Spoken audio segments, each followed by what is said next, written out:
All right, guys, pardon me for my open shirtness, but well, it's time I explained a few things. So, in this bow build series, you're going to see I'm working with a lot of paracord. Now, paracord, it's kind of that stuff. Now, luckily, I have this new tripod set up. My roommate grabbed me. It was pretty cool. I actually had a couple others, but I keep breaking them. and so this is actually on a tripod, which is great. So I wanted to say a big shout out to my roommates Rick and Jeff, and a big thank you for that. So let's get to the topic of this video. So this bow is now set. It's settled. It's complete. I've been measuring my brace heights, and that was something else I wanted to bring up with you. You can measure your brace height with this. You can measure your brace height with a ruler, unless you got a brace height like this. This is an 11.5-inch brace height. You cannot measure this traditionally. Sure you can with one of these, but what I want to recommend is that you measure it with a micrometer. Now, a minute ago I showed you a frayed end. I'm going to show you what to do about that. So normally with paracord, there's two different types of paracord, and luckily this bow has them both. And you can see right here this glossiness to it, whereas this string just doesn't have any of that, even though it's got a reflective stripe. Here, let me just show you a little more. And this has a nice reflective stripe here. But in the end, you see these little frays, okay? They will come up. So what I'm actually going to recommend is you take your lighter and do one of these real quick over the string. Now I'm not burning my string here. I'm just real gently running the flame down to get rid of all those little furries. And now I'm going to run my hand down. I'm going to feel it. I'm going to want it as hairless as possible, guys. So this is one thing. So you're going to go and you're going to treat your string like this. Now, with the harder plastic paracord, I actually don't recommend that. With this one, that's not necessary. When you look at it real closely, you'll see it doesn't have any of those little strings. Whereas this one had a bunch, and now they're all gone. This is what you want. Okay, now this has got pretty decent poundage, which brings me to the next part of this. But before we do that, we're going to cover some of these guys. So take a look at the frayed end here. Now, there are people who will tell you, maybe even my roommate, Jeff, who works with paracord all the time, and most of those will tell you that you cannot melt this type of paracord. Okay, well, I don't know what my roommate's experience has been with this or other people, but this is what I've continually been told by other people and seen many times said on YouTube, is that this is what you can't do. I'm going to prove them wrong. Sorry about the angle of the camera, guys. It's kind of wonky. Let me just fix that. But this is good enough. Okay, so I'm just going to start. And you can see the inner core of this doesn't actually melt. It really doesn't want to melt. But what you can do is melt it just the tiniest little bit. Just give it a little tiny bit and then work it like this. Now that you've got it like this, you can dip it in a little bit of epoxy or even melted wax. Waxing a string is about the oldest thing in the world to do, and it's coming soon. I'm going to show you in a video how to do that and wax your string. But for now, just know that you can apply a little bit of foam safe CA so it won't eat the cord, because it is corrosive essentially and will absolutely eat that cord. So you want to make sure that that's not what you're doing. Now, I'm trying to look at the camera, but I can't tell if you are looking at me and I look like I'm looking off to the side. So hold on. Just try and sort that out. All right. Well, it looks like it's going to be that way no matter what. So I'll just focus on the job at hand. Okay. All right. So I got to be slick about it if I want to actually make it look like I'm looking at you. I'm not. I'm looking way off to be able to look at you because of the weird location the camera's on this phone, but it's cool. So what I'm going to do is I'm just going to go ahead and prepare these for the next step. Now, it is true that I can't actually melt these, but you want to know another neat trick that works? You can take a little bit of plastic that we all know melts very well, and you can melt that and drip it right onto the fiber, and then just take it and do this. And it works great. And you'll put a plastic cap on it that'll lock it in tight. So that's one trick. Another good one is epoxy. Another one is wax. Any of those work great and will keep your ends from fraying. You can even use CA glue. But you want to be careful with CA glue because it's really strong stuff and it can melt what you're trying to work with, and you don't want to do that. CA glue actually works by melting things together. I don't know if you knew that. certain types of CA glue. So that's something definitely to be careful of. Now on this stuff, it's very different. And as you can see, it's nice and neat. You can just heat it. And as you can see, the ends there are heated and treated already. So you see this, you get a lot of these fibers, guys. You see this little guy? Watch how fast that disappears. See that? So we're just gonna go along. And now on this case, this is why you want to treat these ends, guys. So you will not get this kind of problem, because once you get to this point, it's screwed already. And what you need to do is go and cut that. Now, once you've cut that, you're going to take your raw end and you're just going to start to twist it around, twist it around, twist it around, twist it around. And now, if you look very closely, you will see that I can, in fact, melt this. It's just that it burns a split second later. And you can work it like that to the point where it actually is melted and you won't get any frays. But you have to be really careful with this. And this is why I said I'm going to prove these folks wrong that say you can't do that with this, because you technically can. It won't hold it together as well. I don't actually recommend it. It's why I didn't suggest it, but you can do it and it will be better than nothing. So what I recommend is that you do a minor burn first to get rid of all the little hairs, and then you go for your next step from there. And you'll find that this works out really much, much better. So we're just going to show you. I'm just going to shorten that. Let it catch up to itself. Give it a good, strong twist while it's real hot. And then just slowly, you'll notice the core actually lights on fire like a wick. That's why you don't burn this stuff. That's the traditional reason. Sorry about the camera, guys. Man, that's horrible. I'm going to have to get used to using this. And the lighting is a little off, but that's okay. For now, all I really want to focus on is the task at hand. So this being taken care of, we've now gotten rid of all the fuzzies on our bowstring, and we've gotten rid of a few other things. It's all good. It's nice and clean now. We're ready for the next step. So on this bow build, you'll notice I still have my nicely adjustable but nicely stiff arrow rest. In addition, I've changed this very thoroughly because it might seem, because I've got a different color material on here and it's not the wrap I talked about. What I've done, you can still see that purple material underneath here, right there. If you look really close, right around the edge here, you can see that.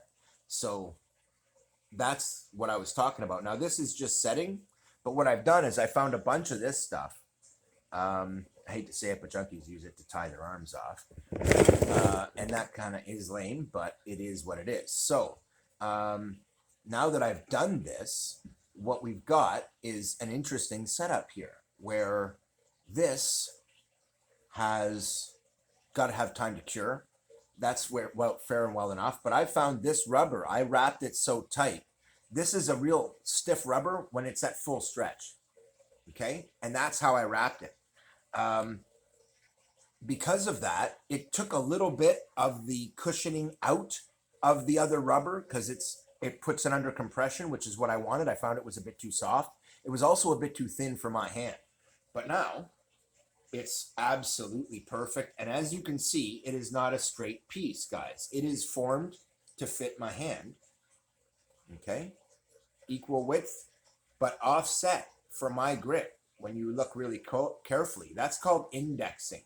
I have indexed my grip to be perfect for my draw. Now, that's not something a lot of people talk about on a bow, but in swords and in knives, we talk about indexing the blade. What that means is when I'm holding a sword, I want my edge of my blade to line up here just correctly. And if it's off, I want to adjust my grip or adjust my handle to match my grip so that my grip, natural, puts it in a striking motion, puts my blade where it needs to be. All I have to do is move my hand rather than me having to consciously try and control the edge of the blade all the time. I put it on a natural path for me, and then the blade's just always there when I need it. That is, in fact, the way that we tend to do this stuff. So this has all been incorporated in this. Now, when you look down this side, you'll notice that people will talk about something called tiller. Tiller is when I look at the bow this way and see if it's precisely aligned. and they'll tell you if it's not straight, it's going to throw the arrow off. But a traditional bow, especially a heavyweight bow, isn't flimsy like this 1/4 inch fiberglass rod. This stuff is so soft that when you start to pull hard on it, any slight misalignment in tiller will self-correct. It's one of the reasons I designed this bow. It is the most incredible beginner bow that you will ever see. I learned archery when I was young, but this is right in between the bows that I started with. I started with a 20-pound bow, 1820. I didn't like it. That ended up going to a girl, and they gave me a 30-pound bow because I was strong enough to pull it without any trouble. I worked with the 30-pound, then moved up to a 40-pound, then moved up to an 80-pound longbow. And when I was using that 80-pound longbow, I was content. I found it was absolutely perfect for me, even as a 12-year-old. But I was the only 12-year-old in the country at the time who was on record being able to pull a 100-pound bow in my age category. I know that because I was entering competitions and I won. And I was the only one that could pull a 100-pound bow, baby. My name is Keith Daniel Robinson, and I attended archery camp as a youngster and kind of broke all their records. I stacked 3 arrows end to end, just like Robin Hood. I did all that stuff. I was pretty good, and I'm still real good. And I'm thinking about re-entering competition as an adult. So I wanted something to get me trained up, make my first bow, get me practiced, so that when I can hopefully afford a good bow, I can get one. And then I saw how well this one turned out. And I realized I'm better off making my bow for all these reasons. See this string? It's offset. This string is off to one side. The other string is off to the other side. So when I look at this bow from my perspective, and you can kind of see it here, this string is actually off to the left, and this string is actually just to the right. So when you look here, you'll see what I'm talking about. When I line up this, just so I'm holding it and it's looking right at you, you can see this string is offset, and this string is noticeably farther over. And what that means is when I notch an arrow here, because this is the mid of the bow where these two are the farthest apart, when I notch my arrow here, I'll just give you an example. This one's a little big, so you can see it better.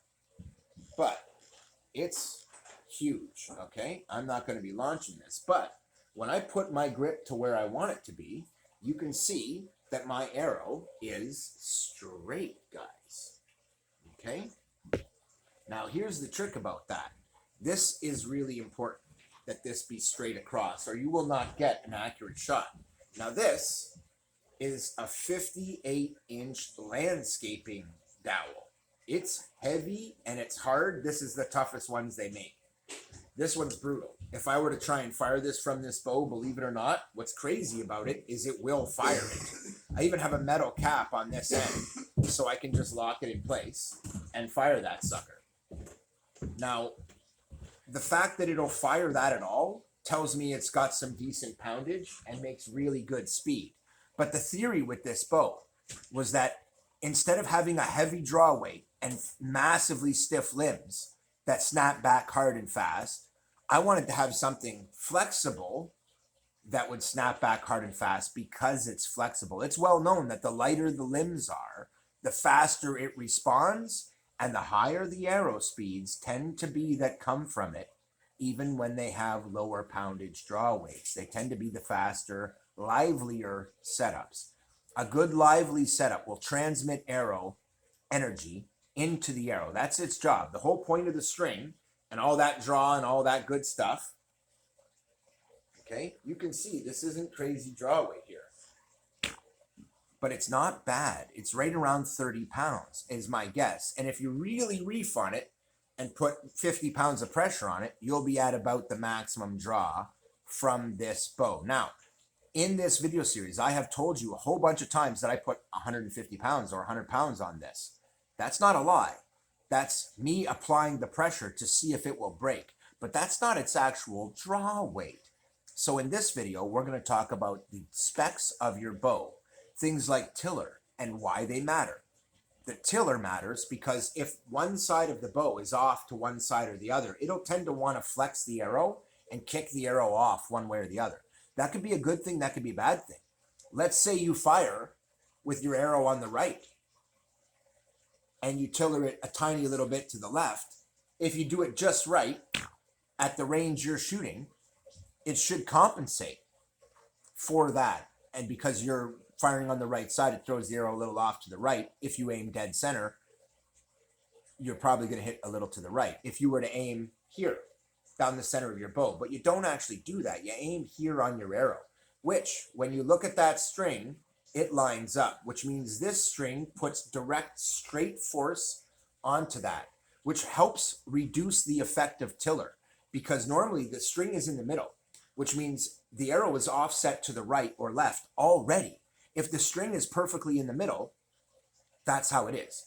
And you want the string to be perfectly in the middle on a traditional bow. In this bow, you actually don't. You want what I've got, where one string is slightly to the right, the outer string, so that I can draw a nice long arrow in here and have it sit dead straight. The lighter the bow, the harder it is for it to correct with force any imperfections that it might have, so the arrow can correct that out in flight. Those only really work well, those fins, when they have a lot of speed of air going by them to stabilize the fin. However, with a light enough bow and a fast enough reflex from that bow, you can actually get really good arrow speeds. The goal with this was to see how much arrow speed I could get from the lightest bow that I could make, under as much tension as I could put on it. And that's what I got here. This is the lightest bow I could make, but it's a double. You can see here it's one carbon fiber rod, very thin diameter, like 1/8 of an inch. It's actually just under 1/4 of an inch, 1/5 of an inch, call it. And then we've got this guy. This guy is much thicker paracord. It's actually only slightly thicker, but it's also a different material, and it's much stronger. It's also attached at the point where the limbs are at their strongest. So when you press this, this is a Bowflex, okay? Only it doesn't really take that much pounds. It's only about 45 pounds of pressure here to my feel, or 50, to really flex that fully. But when you go to draw it, it certainly feels like more. And now I feel like I'm putting that same pressure here, but I am. And when I move up forward, there's a lot more pressure on this. And you can see the other string just kind of falls out of the way. Now it's not finished yet. I have a bungee line that's going to go in between the two. So they pull together and it holds this one. And that way, when you let it go, it won't just smack your wrist like it sometimes does now. It'll be a lot tamer, and it'll have more pull on this one. It'll actually take more force to pull this, because it'll be splitting the tension of these two strings and pulling them equally. You'll be pulling the whole bow equally. Now that, in and of itself, gives you better power instead of just pulling at the tips. You're pulling a stronger pull than this bow normally would, because I'm not pulling at the tips. When you look down, I'm pulling inside from those tips. And that has a real effect. There's a lot of physics that goes on in a bow, because it's all about slinging that arrow. So when you consider that I have right tiller built in and left tiller built in from the two different strings, they balance each other out. And I'm noticing it fires really straight. And that's part of the reason why. Part of the reason why is also that when I'm firing this one, it has a straight shot right off my arrow rest to be able to just pull and launch without thinking twice and just fire the shot. And if I'm pointed at it, I'll hit it. And that's pretty cool. The other part that is important for you to focus on while you're building your bow, and I really encourage that you watch every video in a series, partly because of stuff like this. I usually set it all up, and there's no point me trying to show you a setup until I have it set up and until I've experimented with the bow to see what the setup is. Well, I couldn't show you the build video and showed you that at the same time, because I built it without knowing any of that for sure. I just guessed. I just figured where I'd want it and put it there for the design I had in my head. And it turned out my design was excellent and it works. As usual, that's why I'm an actual engineer, guys, because I can calculate it and get it right the first time and know empirically that I've gotten it right. Now, I do see a tiny bit of offset in the tiller, but I've also noticed it's as easy to correct as doing that. I just take it and give it a little twist because it's really flexible. And so issues with tiller with this aren't really there. If it comes off a little bit one way or the other while you're bowing it, you grab that other string and pull it, and it pulls it the other direction, and now it's dead even again. So this bow is really nice for that. When you pull this one, the tiller stays straight, but you'll also notice the string is a little closer to the left edge when you look at it this way. Okay, so you see one is heavily off to one side, fair enough, but the other one is equally off to the other side. So when I'm pulling here, I have a string that's straighter to that arrow. It gives a better line to the arrow to give direct, straight force, pushing it right off without it having to go back and forth, because it's not sitting on some weird angle no matter which one you fire from. But the way I've designed this is that you fire on the outside on the lighter, which I always prefer on a lighter bow anyway. I built it for me. That's my preference, so that's what I do. But I also use a couple of different forms, okay, to fire arrows that are traditional. Those are all different traditional positions, but I grew up with this one. And you actually are touching less of the string this way, and that is actually the proper grip. Okay, I'm grabbing it here and then hooking it, and that's the old school grip. And I find this grip is the most accurate and pulls the most speed because you're touching less of the string. The more, if you do a 2-finger motion, you're putting a lot of surface area. You saw how much surface area was on my finger before. So you're dampening that string and making it harder for it to snap back. There's all kinds of things that come into play with this design that it's designed for. Without understanding all of the reasons it's set up this way, I don't expect you to know whether or not you would want that setup or whether you should do something different. I don't know what your personal tastes are going to be.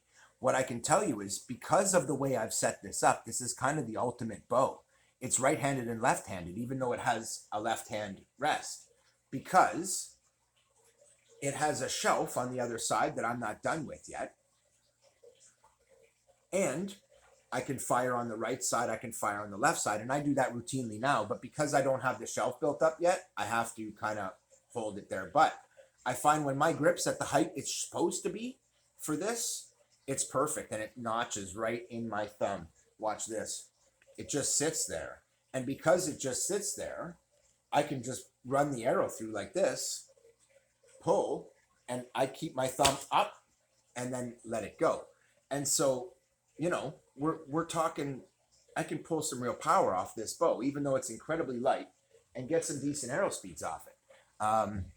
So this is worthwhile, but it is a beginner bow in the sense that it's really light for its pull. But given the materials that it's made out of, it's a miraculous thing that it should be this strong. It wouldn't be without the recurving and all the little steps that came into it, because it got stronger at every step. But now that everything's broken in, now that everything is set up, this is the best bow I could have for hunting, for small game, because it gives me, bam, a nice, strong, high speed, but low pull bow that I can maneuver and really change and hold it when I need to, and really still get a nice snap out of it with good arrow speed that'll get you to the target and penetrate it if it's a small target. Even with target tips, it should be just fine. And then you got this guy. And once I install the bungee assist, the whole thing will, because they'll pull together, the inner one's power won't change, but the outer one will get a boost in power because it's pulling this string. Right now, this string just goes slack. I'm not going to do that. When you pull from here, it's a much stronger pull because it's pulling from much farther. You see that? Where it pulls from? And here, you got to pull a long way before you get any kind of deflection down here. Whereas this one gets the strongest deflection right away. So by combining the two, you get a nice easy come on as you come on to the first string, but then it builds and builds and builds and builds and builds. It'll be stronger than it is right now. It's not done yet. But if you're doing this for a kid, do this. Don't put the bungee, because if it's too strong for them, you got to take it off anyway. Give it to them like this. Let them train with it like this. Let them practice with it like this. And then when they're ready and they feel like they're ready for a bigger bow, let them try here and see how they feel, because that doubles the force. And you'll see right away, you go from a 30-pound, 35-pound draw. When you're really reefing on it, you can put 40, 50, 55, 65 pounds of pressure on that and you won't break it. I put way more on that. You will not break it. So it's really a miracle bow for all those things. Not only that, after days of it sitting in this condition, I checked my brace heights and they are unchanged from yesterday, which is perfect. That means my paracord's all properly set in, but this is the third day of me working with them to get it to that point. So again, I apologize for the long video full of babbling, but in this one it's important because there's a lot to cover. So we've covered your tiller.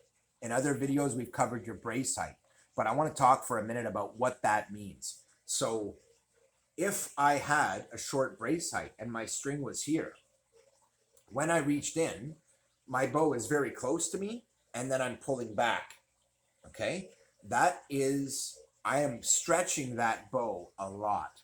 But with this bow, having the first string having such a big brace height of 11.5 inches, it sits very comfortably in the hand of even a child under no tension. They can just put their hand on it and then pull back to their normal position and let it go, and it's not that strong.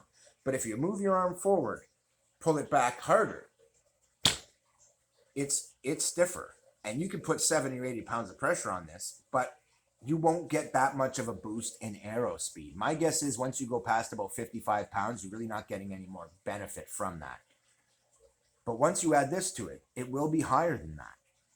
This is great for 20, 25. Like if you just go light, it'll fire an arrow. It's got plenty of tension and plenty of snapback. You don't even have to pull it back very far. Just that far. And this is nothing. This is like 18, 20.